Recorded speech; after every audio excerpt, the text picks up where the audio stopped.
love makes you do crazy things, such as framing an ex-NCIS agent and a Mossad assassin. Because, love. Okay, I don't know. I'm sorry, I did not know how to open this video. Yeah. Tony and Ziva, Season 1, Episode 7. Dark Mirror is the name of the episode. The title of the episode is Dark Mirror.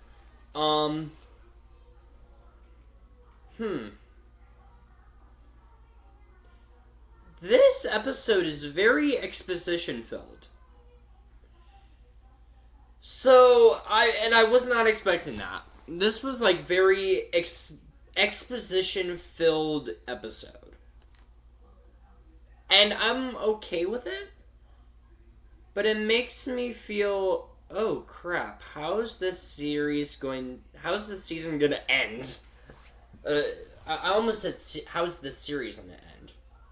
But season, if they are gonna follow up with season 2.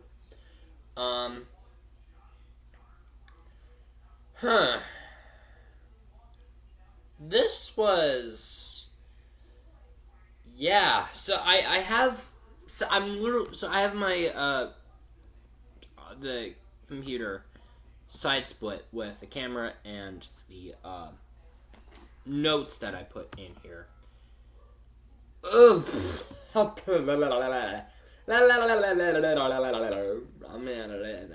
gonna need a lot of energy. Oh, and I changed the wine glass. I don't know. Should I do this little glass, or should I go back to the original? Let me know. I know I'm not gonna use that until the ending of the video, but I changed it. I don't know if this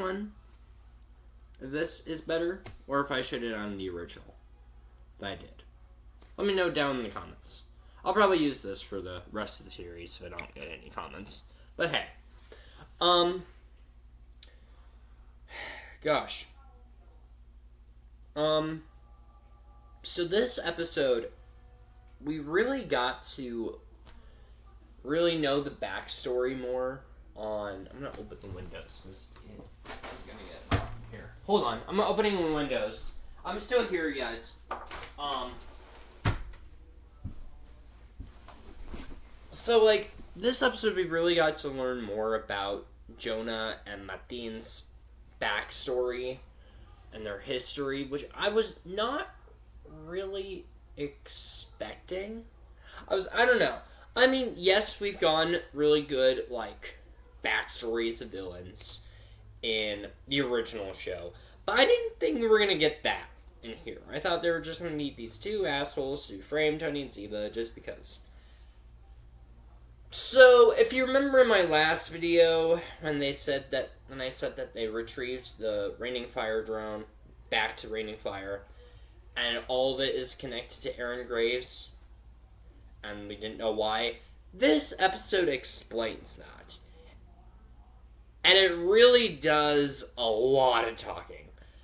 If you do not like, especially in the original show, if you didn't like NCIS episodes where it was just mostly exposition filled, you're not gonna like this episode. So this episode is a mix of taste. This is a very exposition heavy episode. I'm okay with it because they do still try and make it engaging and interesting, but I know a lot of people are gonna have a lot of issues with this episode. Me personally, I love it. But I'm also not everybody. So with that being said, I have my notes. It's gonna be a long one, guys. I know it. So we opened up in the first portion of the episode. We opened up in Milan. Back in Milan, where Tony, Ziva, Tali, Boris, Claudette, Frugy, and Sophie are all at. We then start with a breakfast scene. Tony, Ziva, and Tali are all eating breakfast outside on the patio on their safe house in Milan. And there's one moment, which is in the trailer for you guys, one moment, just my absolute favorite moment. And that is when, of course, Tony presents the breakfast table and says, "This is the Dinozo Scramble. Enjoy your food." And but he makes it in a way that Tolly showed him on TikTok, on the good old Tiki-Taki. I don't have my TikTok anymore. I should have mentioned that. Sorry. Okay, side tangent. Well, no. I'll do that in my own video. I'll do that in its own video. I'll probably do a short clip video. Anyways, so he showed. So Tali had showed him how to make eggs in a special way on TikTok, and he did it, and he said it's the Dinozo Scramble. And Tali just gives him the comments saying, "You're such a Gen X. Or, no, you're such a boomer. Sorry. You're such a boomer." And Tony said, "Gen X. The forgotten generation."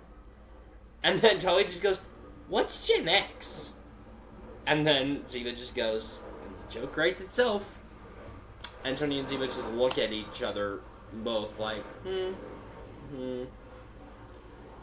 And then Tali just asks them, "Are you getting back together?" And hesitantly, both Tony and Ziva say no. And the kicker is that Tali said no, said that's good. So there's that. We're gonna talk about that later on. That'll be at the very ending.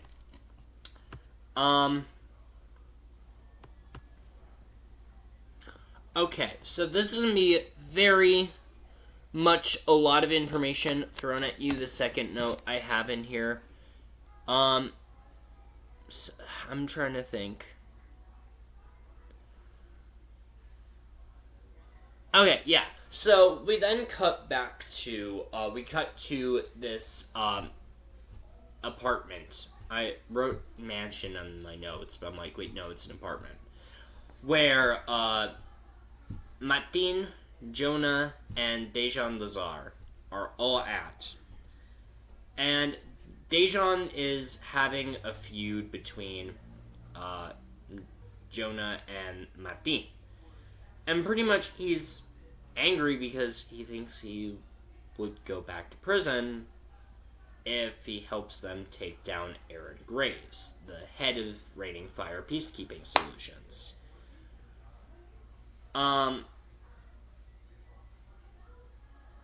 Martine then comes with a proposition saying that she will clear all of his charges once they take down Raining Fire. And Dejan, I should have mentioned this in whatever episode we met Dejan. But in one of the episodes, oh gosh, it smells like a barbecue outside. Sorry. I had my window open and air just came in and it sounds like we have wildfires again. I don't know if it's just because of the fall season. I don't know. Anyways, where the hell was I? Oh yeah, Dejan's son.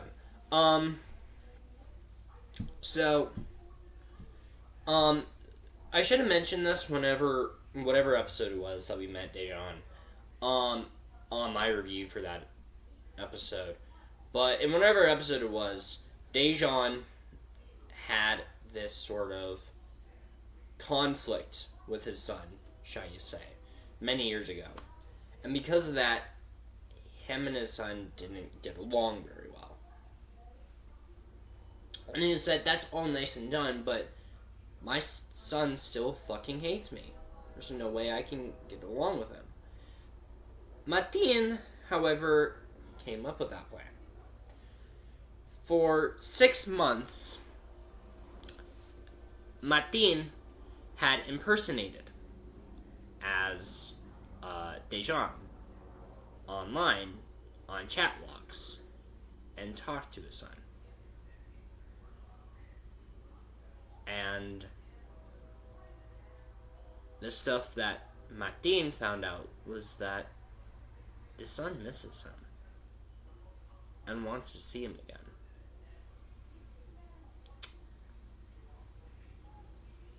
So Martine and Jonah tell him, we need your help to hack into the firewall in Raining Fire's company, so that way we can hack them.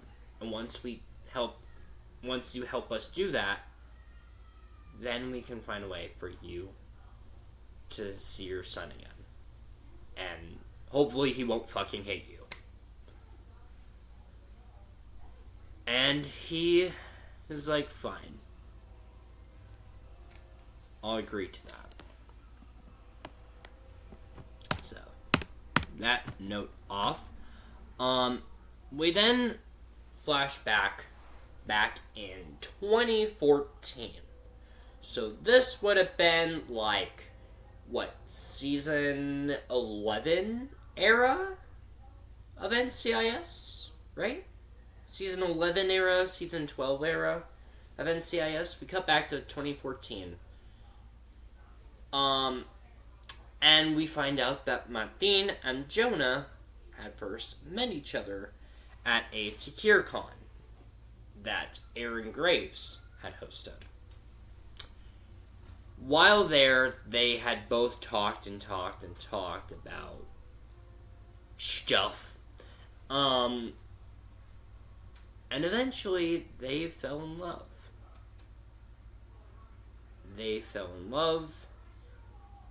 And yeah. But however, Martine then finds somebody who's at the secure con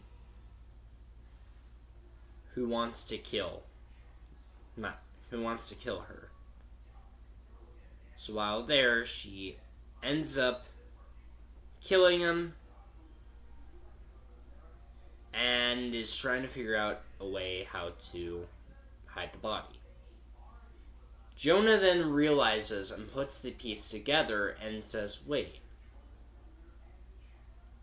you're not a peacekeeping solutions officer, you're a spy. And he just helps her hide the body. At this point, it's, why are you even helping me? This makes no sense.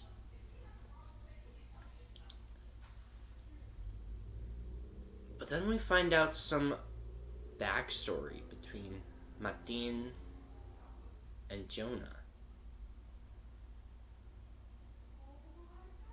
To the point where it's interesting. I'm gonna erase that portion of the note.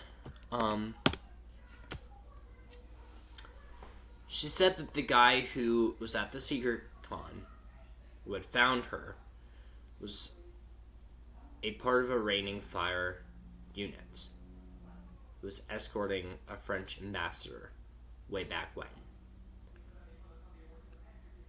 She was the attaché.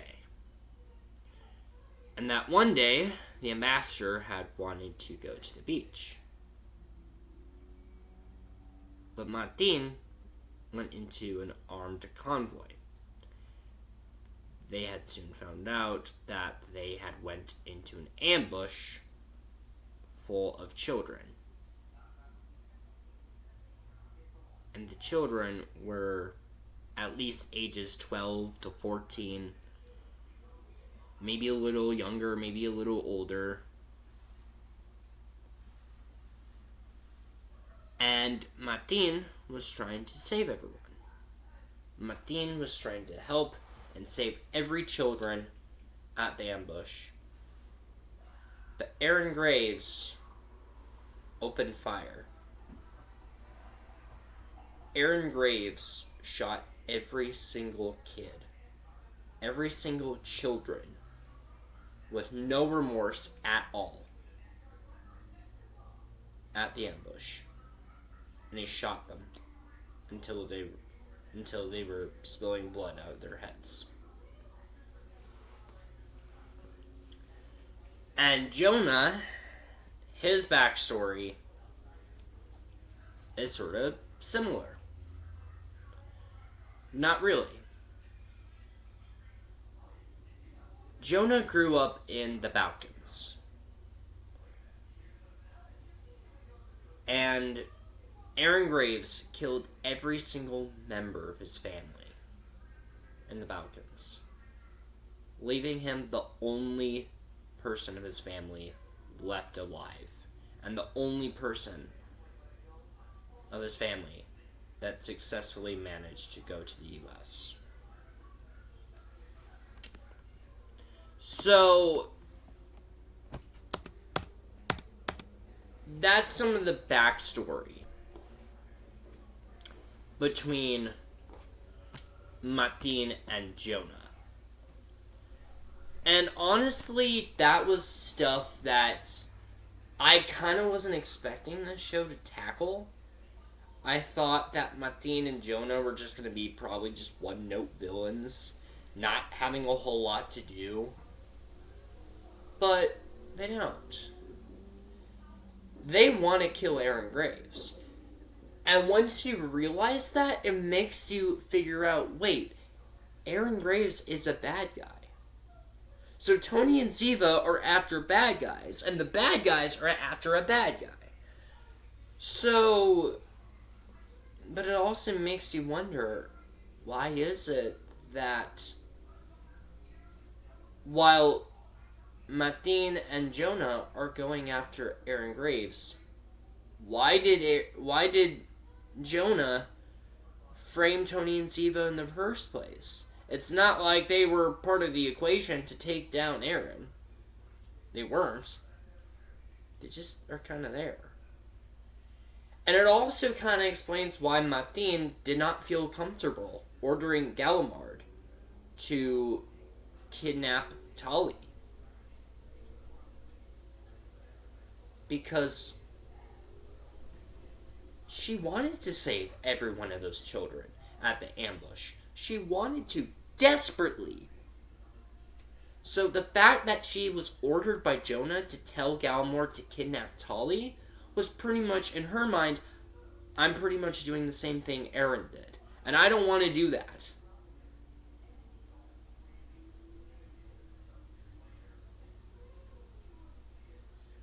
At first, when Martine, in the last episode, said that she wasn't comfortable telling Gallimard to kidnap her,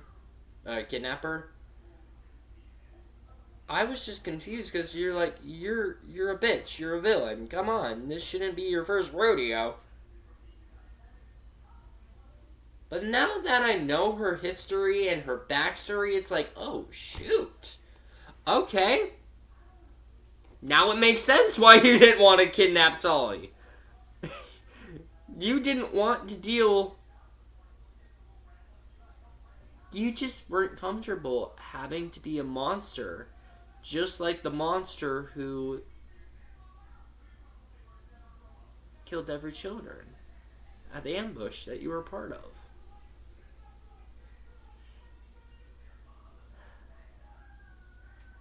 So in a weird way, even though Martine is one of the villains, she does get some sympathy points. She gets more sympathy points in this episode too, but I'm going to talk about those later on. So don't worry, I'm not going to gloss over that.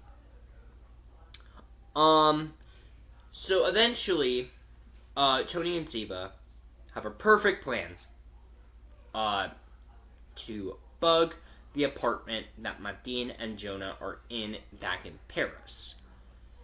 So they do that, and then what do you know? We get another flashback. This flashback is back in 2019, and this was when Martine recovered a document where Graves had hid up all the child murders back at the convoy. He hid it all up. The murders at Gabon, all of that was glossed over and covered up. Which makes you wonder why.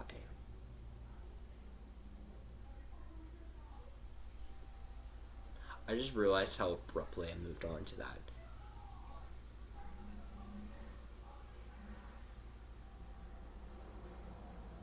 Anyways, but yeah, so, yeah, we do get that flashback, and then, of course, the whole plot of the episode is literally just Tony and Ziva bugging, the apartment where, Martine and Jonah are in. So because of that, Tony and Ziva decide to have Tali stay at Milan with Sophie and Claudette and, Boris. And in this episode, Frugy is not in it. Frugy is, back in Budapest, I think is what they said. So, just to take some time off from all this chaos. So, there's that. So yeah, and then we do get this really kick-ass scene of Ziva trying to bug the apartment and whatnot. So yeah, it's a little, so that happens. But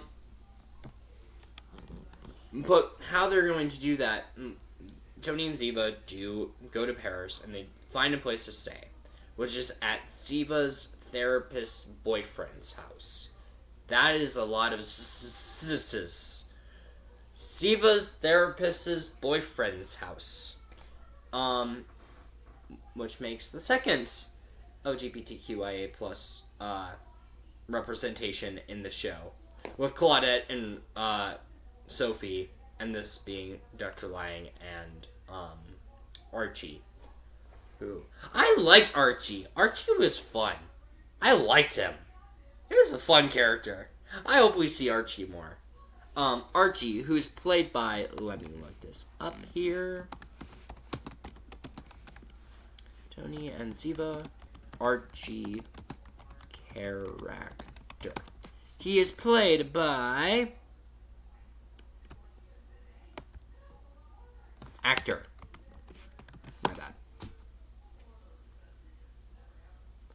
James Lance. He's played by James Lance. And I like him. He's pretty fun. I think he's a pretty fun character. So they stay at Archie's house until the meantime.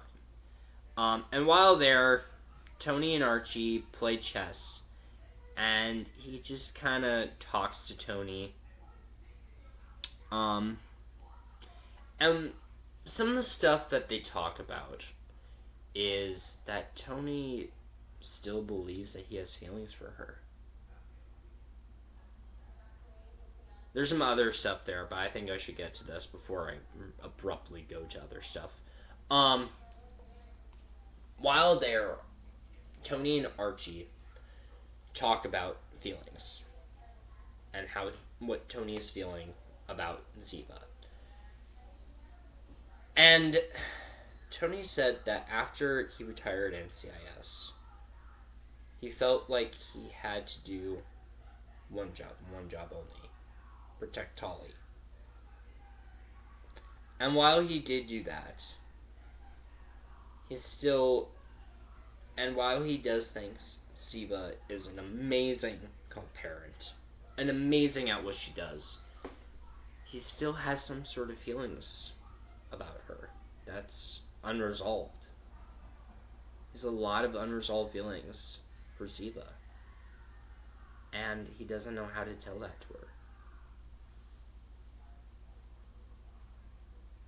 which makes it really interesting.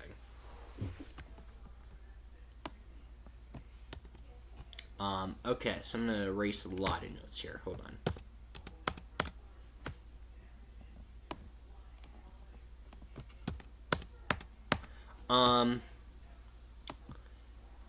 So, and while Ziva, of course, uses her badass sniping skills to bug the apartment, which she probably learned mostly from Gibbs, which was really fun to watch. And while at the hold on, I'm gonna find the and Sophie does call Ziva while Ziva is bugging the apartment where Martine and Jonah are at. And Sophie just asks Ziva, how's your relationship with Tony becoming? And she's like, you are on the run with the father of your child. Obviously, there's gotta be something.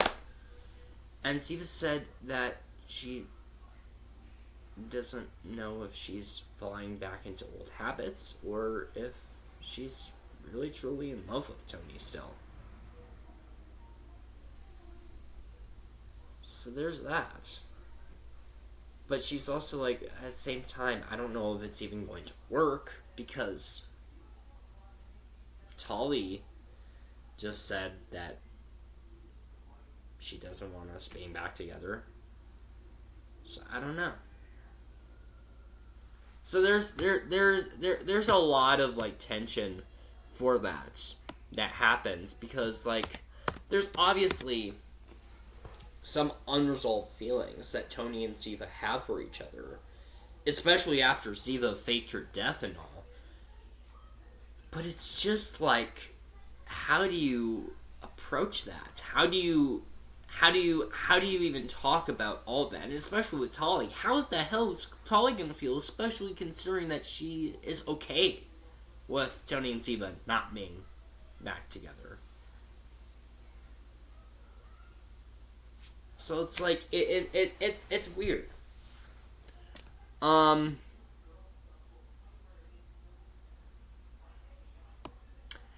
Then we do, and then eventually, while there,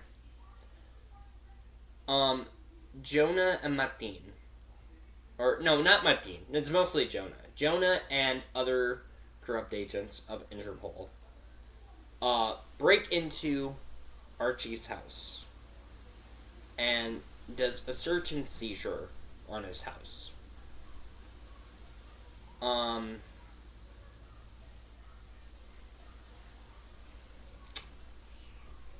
And he's literally just trying to go there, and he's looking and seeing if Tony or Ziva is there.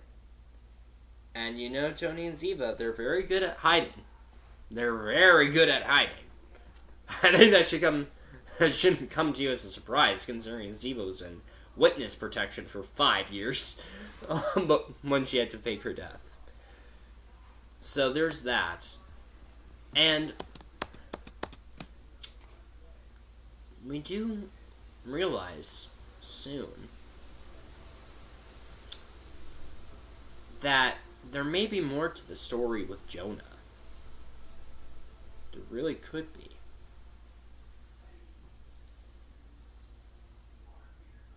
And that is the fact that he is using Martine. Yes, Martine is his girlfriend. And yes, while he could still have feelings for Martine, he's not really using her to his advantage. In fact, he's using he's using her to use her. Which makes it interesting. Archie said that with childhood trauma, such as Aaron Graves murdering his parents and murdering all of his family in the Balkans, it could cause narcissistic tendencies. And while he feels like he may be in love with Martine, he really isn't. And he's just using her to get to Aaron Graves. And Martine may not know that because Jonah is so damn smart. So there's that. And while While listening to the radio, Tony and Ziva then realize that Jonah and Martine plan to go to the SecureCon Expo for Raining Fire, which is in 3 days. And that will be and once they go to the expo, they plan to kill Graves there. They plan to kill Aaron at the SecureCon 2025 expo. So that's so far the plan. After Dejan, Martine, and Jonah talk all about that, Martine then realizes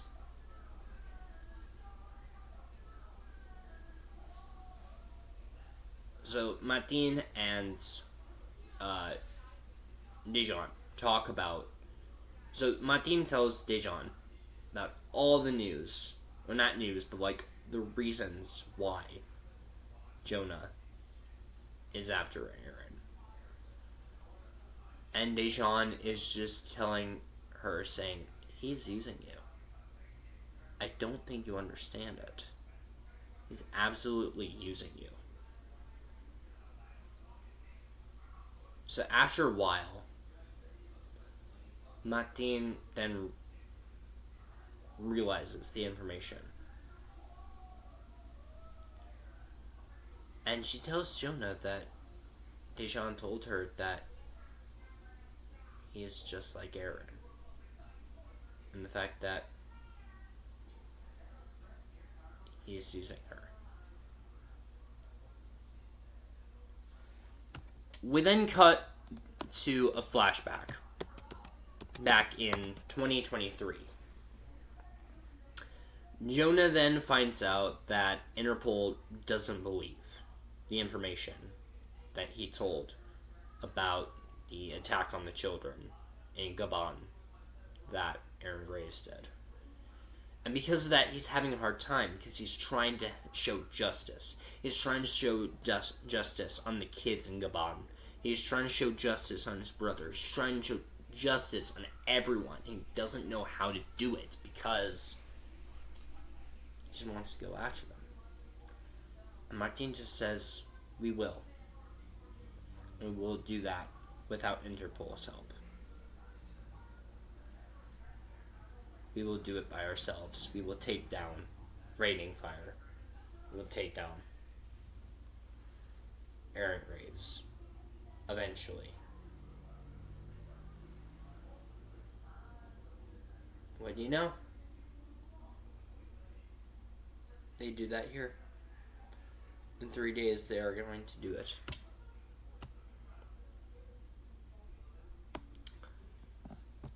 We then cut to a scene with Tony and Ziva. It's about nighttime.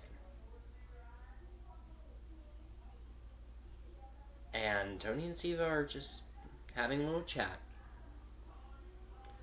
And Ziva tells her that he still thinks that he has feelings for her. He tells her the stuff that he talked to Archie about. And tells her that he thinks he still has feelings for her. Unresolved feelings. And Ziva just tells him the thing that she had told Sophie.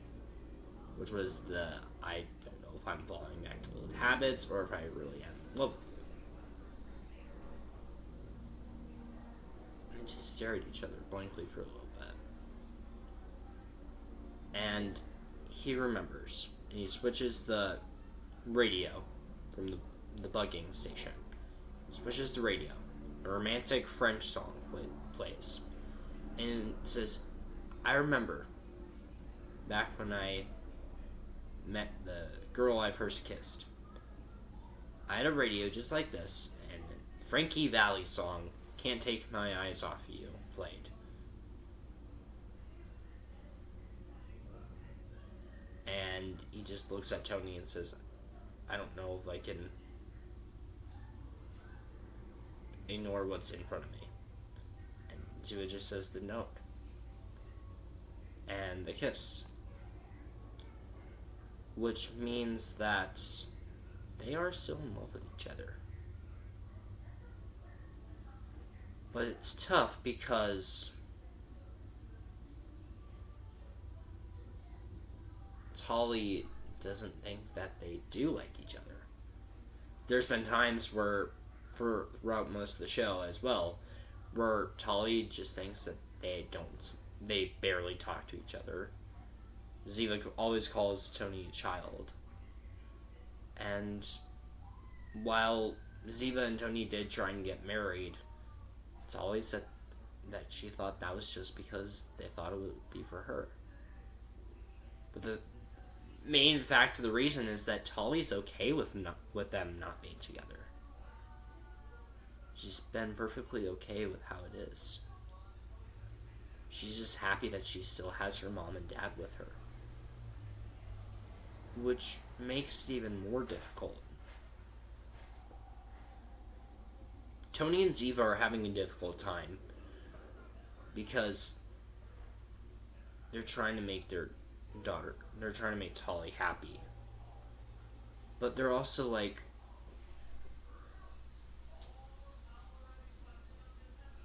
we still may love each other. We don't know how to confront that.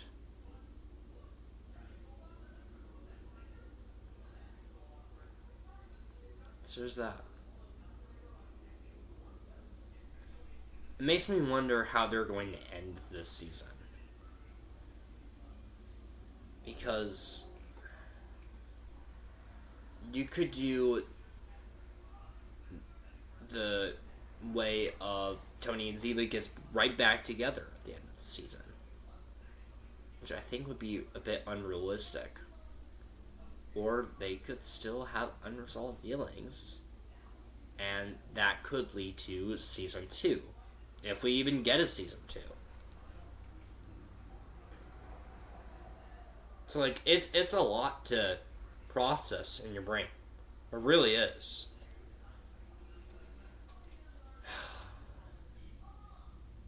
It's just wow.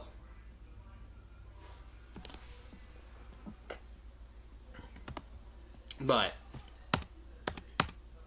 anyways, we then cut to a scene back at the apartment where Jonah and Dejan, they talk to each other. And we soon find out that Jonah has been lying to Martine. He's been lying to her the whole time. And the proof shows that he has been using Martine. He lied to her about his brother's death. He didn't even care about his family. He hated his family. He resented them. He wants justice. In fact, he was happy. He was almost happy to see his brother die. But he still wants justice against the guy who killed him. And then he then threatens Dejan to never talk to Martine ever again, ever about Jonah. But then we see Dejan just asks Jonah, "What do you even plan to do about me? What am I supposed to do about all this Aaron Graves stuff?" And Jonah just says, "I will tell you when we get there." And tell him what he plans to do with him soon. Leaving it just a very ominous answer. And then we end the episode at a public supermarket outside. And Ziva corners not Tali.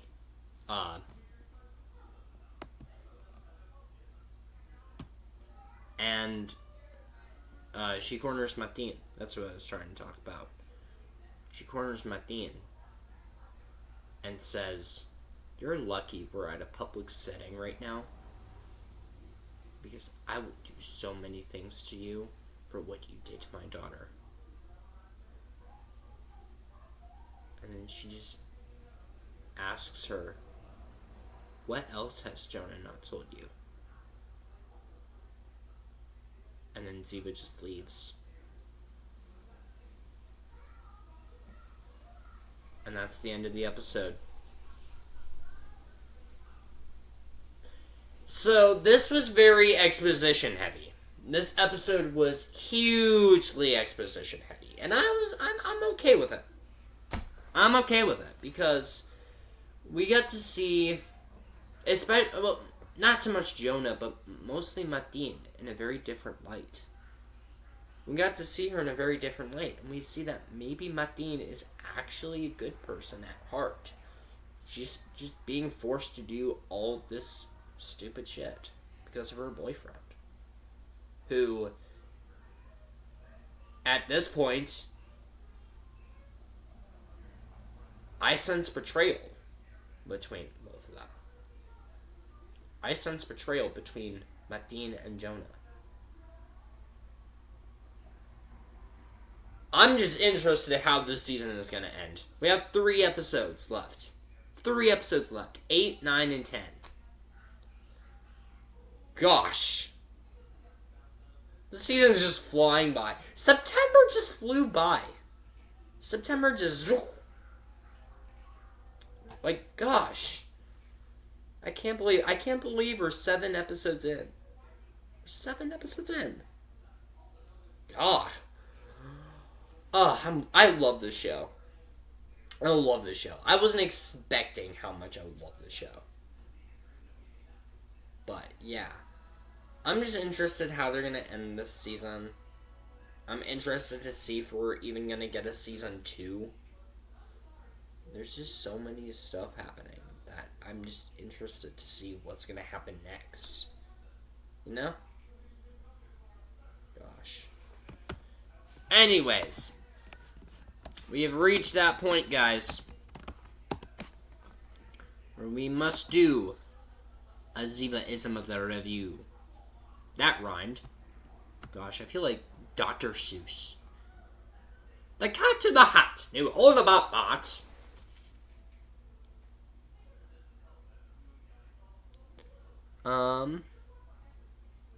Let's do...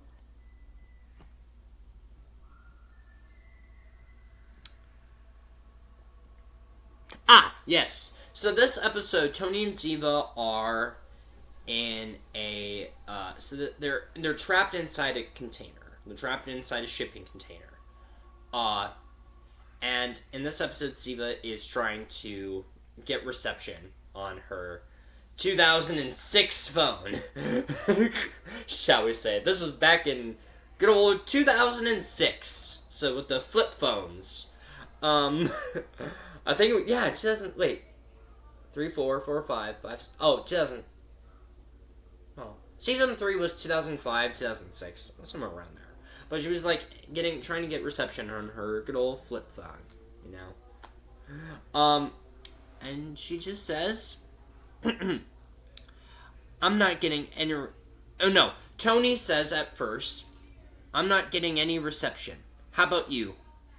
Ziva, no. I'm braless. Tony then responds, I noticed that earlier, but on your phone there are bars. Ziva says, don't you have anything better to do than correct my English? I don't know. That's what happens when I literally don't know what ZIVA-ISM I want to do. But I hope you enjoy my episode 8 review of Tony and Ziva. Remember, when it comes to, especially for Tony and Ziva, l'amour est puissant.